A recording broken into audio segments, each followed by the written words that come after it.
Hola, bienvenidos a nuestro canal. Hoy vamos a ver a los filósofos presocráticos. ¿Quiénes fueron los presocráticos? Ahí tenés que preguntar vos. ¿Eso? ¿Quiénes fueron los presocráticos? Ahora tendrías que preguntar. ¿Quiénes fueron los presocráticos? ¿Los presocráticos fueron quienes existieron antes de Sócrates? Los presocráticos son los pensadores que están que se encuentran antes de Sócrates. Bueno, ¿los filósofos presocráticos fueron los filósofos que existieron antes de Sócrates? Bueno, vamos a aclarar enseguida qué queremos decir con el término presocráticos.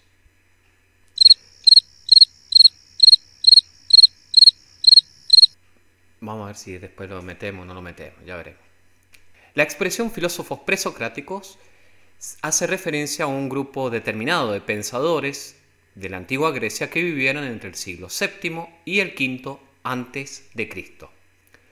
Su condición de filósofos los distinguiría de los llamados poetas de la antigüedad, en tanto que habrían desarrollado un pensamiento ya no mítico, sino racional, para dar cuentas de su cosmovisión, es decir, del origen del mundo y de su configuración.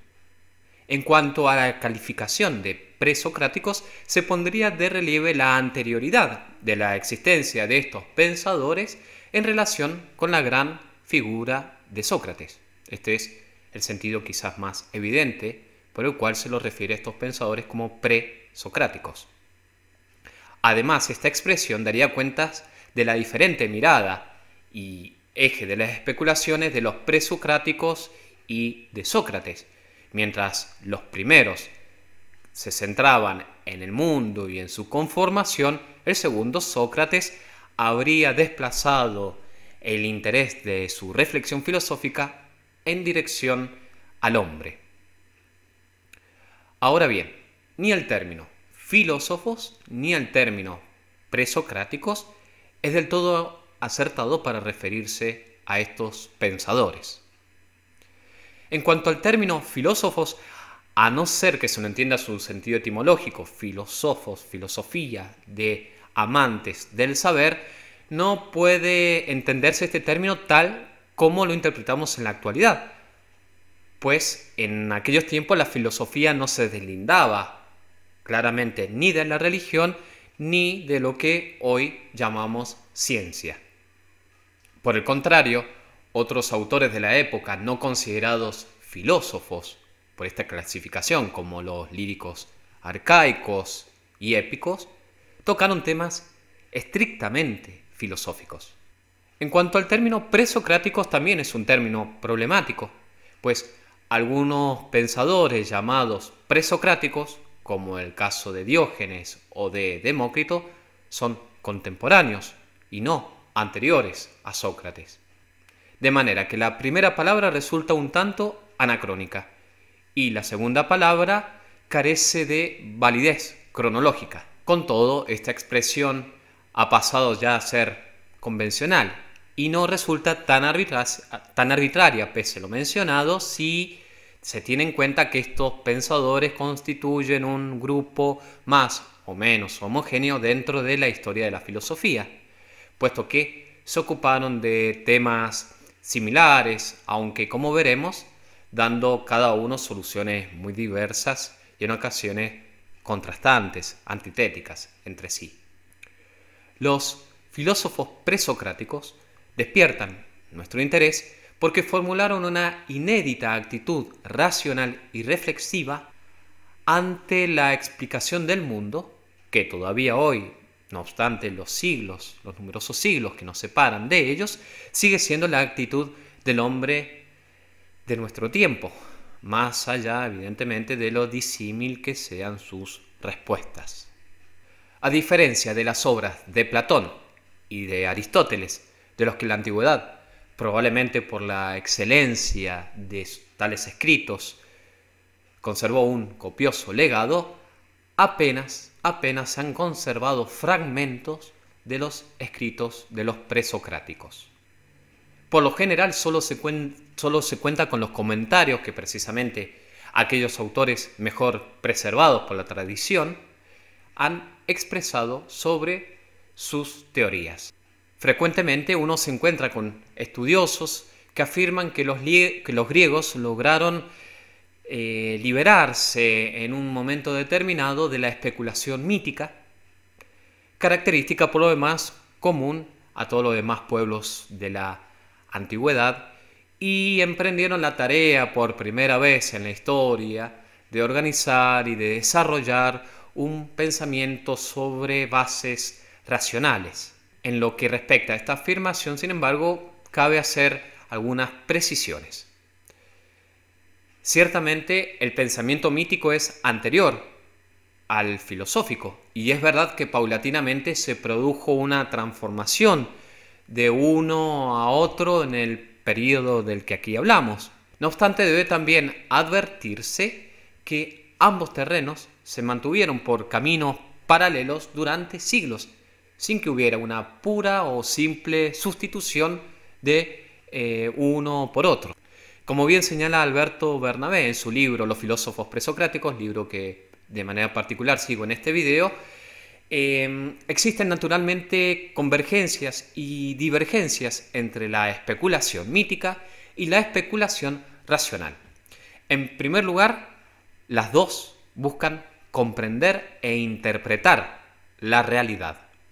En segundo lugar, ambas reducen la inagotable y aparentemente caótica complejidad de los acontecimientos del mundo a un esquema más o menos ordenado para dar cuenta de tales fenómenos.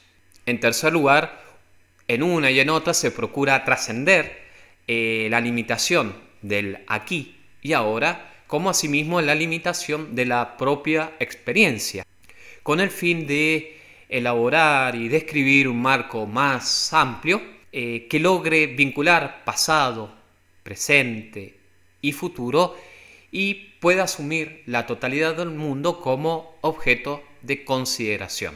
En cuarto lugar, en las dos especulaciones se abordan los grandes temas: el origen y devenir del mundo, de los dioses y del hombre. Se trata de responder a la pregunta sobre cómo fueron y cómo son las cosas, y en especial a la interrogante de por qué las cosas son como son y no son de otro modo.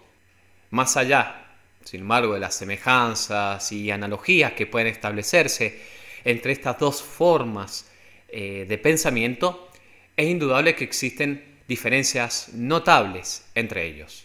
Pues, en primer lugar, el mito narra una serie de acontecimientos concretos con personajes definidos y hechos que se supone que transcurrieron en un momento y en un lugar determinados, mientras que la especulación filosófica podría decirse, no sin cierto reparo, como veremos más adelante, que es más abstracta. En segundo lugar, el tiempo en el que se suceden los acontecimientos míticos, también él es un tiempo mítico, un tiempo sagrado. Se da por lo tanto en el mito una negación de la historia, pues los hechos cotidianos, lo que transcurre frecuentemente, el tiempo, digamos, profano, no es sino una repetición de aquellos acontecimientos que acontecieron in illo tempore. En la filosofía, en cambio, el tiempo en el que transcurren tales acontecimientos es el mismo que el nuestro. El tiempo, por lo tanto, no es una repetición, sino una renovación constante, permanente. De allí que el pensamiento filosófico surja al mismo tiempo y en el mismo ámbito cultural que el pensamiento histórico. En tercer lugar, el mito no intenta explicarlo todo, es abierto, no es cerrado en sí mismo. Su narración está lleno de sugerencias, de evocaciones, apela a nuestra imaginación. El vehículo normal de transmisión del mito es la poesía.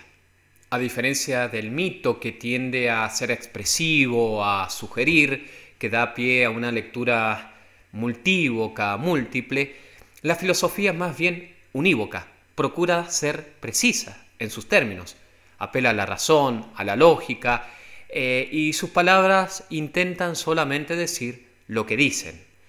Pues bien, la especulación mítica griega se conoce a partir del siglo VIII a.C., fundamentalmente por dos grandes poetas, Homero y sus obras La Ilíada y la Odisea, y por Hesíodo y sus obras El trabajo y los días y La Teogonía. La tradición mítica, sin embargo, es mucho anterior. Se sabe en efecto que ya en la Mesopotamia y otros países del Oriente Próximo se narraron mitos de mayor antigüedad que influyeron posteriormente sobre los autores griegos. En el siglo VI a.C., sin embargo, se vislumbran ya las primeras manifestaciones de un pensamiento que paulatinamente va tomando distancia de las descripciones mitológicas e investiga de forma desacralizada el origen y naturaleza del mundo. La fe religiosa de este modo va siendo progresivamente sustituida o desplazada por una fe científica. Las condiciones que posibilitaron este fenómeno son múltiples y sumamente complejas. Podemos aquí mencionar algunas de las más evidentes, de las más decisivas. En primer lugar, la religión griega, a diferencia de otras culturas de la antigüedad, carecía tanto de dogmas como así también de una casta sacerdotal que procurara cuidar y mantener la ortodoxia. De allí que no hubiera en principio demasiados obstáculos ni prejuicios en aceptar cualquier novedad que se presentara en el campo del pensamiento. En segundo lugar, entre los siglos VII y VIII a.C. se dio un enorme movimiento migratorio en las colonias griegas de Asia Menor y del sur de Italia, lo que trajo como consecuencia, con la fundación de estos nuevos asentamientos, trajo como consecuencia el desarraigo de las tradiciones locales. En tercer lugar, estas migraciones de las que hablamos permitieron además el contacto y conocimiento de otras culturas e ideas que influyeron en el desarrollo del pensamiento griego. Ahora bien, no hay que creer que estos primeros grandes filósofos de Grecia, que con ellos se sustituyó de un golpe la confianza en las viejas respuestas míticas por una forma racional de abordar la comprensión del mundo, pues como es sabido, las ideas filosóficas eran compartidos por grupos reducidos, pequeños, de intelectuales, mientras que la mayoría de la población de Grecia, coexistiendo precisamente con aquellos, profesaban un pensamiento todavía mítico.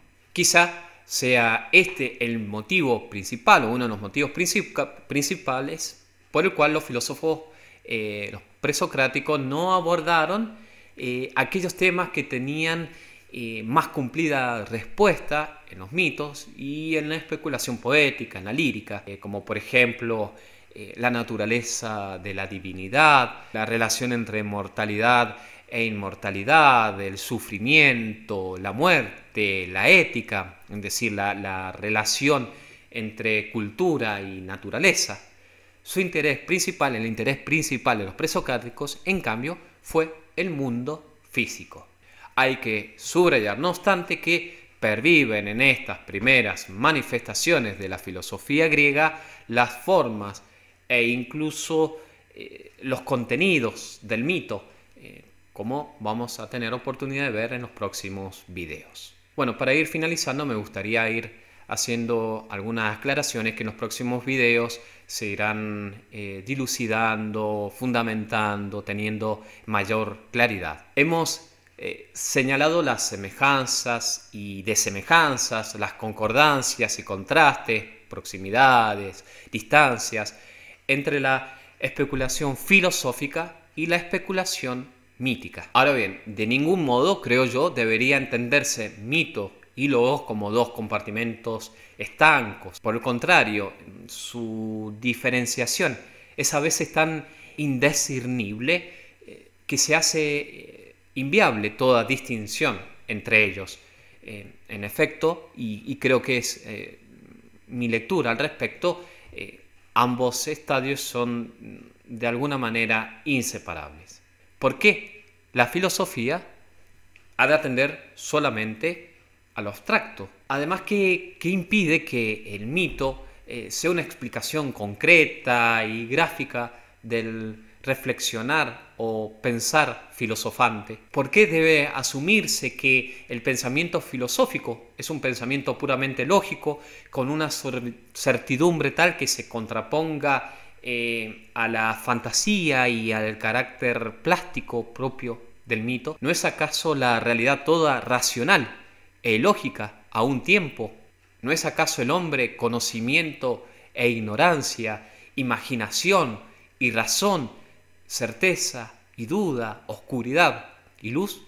¿Por qué el pensamiento filosófico debe estar privado de metáforas, de analogías, de ejemplos, de imágenes, en favor de ese supuesto rigor científico? ¿Qué o quién circunscribe o constriñe el pensar en su pensar? ¿Por qué la filosofía debe dejar de lado la concreción de las figuras y de la narrativa? ¿Por qué no se puede concebir el pensar filosófico como un pensar mítico y poetizante? No obstante, entonces, estas preguntas y la conveniencia o provecho que en numerosos aspectos puede dar esta demarcación entre filosofía y mito para entender sus características o notas más propias, es, creo yo, fundamental advertir que en determinados momentos su disociación carece de valor y su división se vuelve algo vacío, problemático, porque mito y logos coexisten, se compenetran, se interrelacionan. Por eso hay que ver en el nexo esencial entre especulación mítica y especulación racional lo que es precisamente el nexo, la especulación. Desde allí, y solo desde allí, a la luz de la tensión entre lo mítico tradicional y una nueva forma de especulación más positiva y racional, que es la que surge precisamente por entonces en la antigua Grecia, cabe entender a los llamados filósofos presocráticos. Bien, hasta aquí entonces esta primera introducción general al pensamiento de los filósofos presocráticos, y ya en el próximo video nos adentraremos directamente en el pensamiento de quien es considerado el primero de los grandes filósofos de la antigüedad, Tales de Mileto. Nos vemos en la próxima.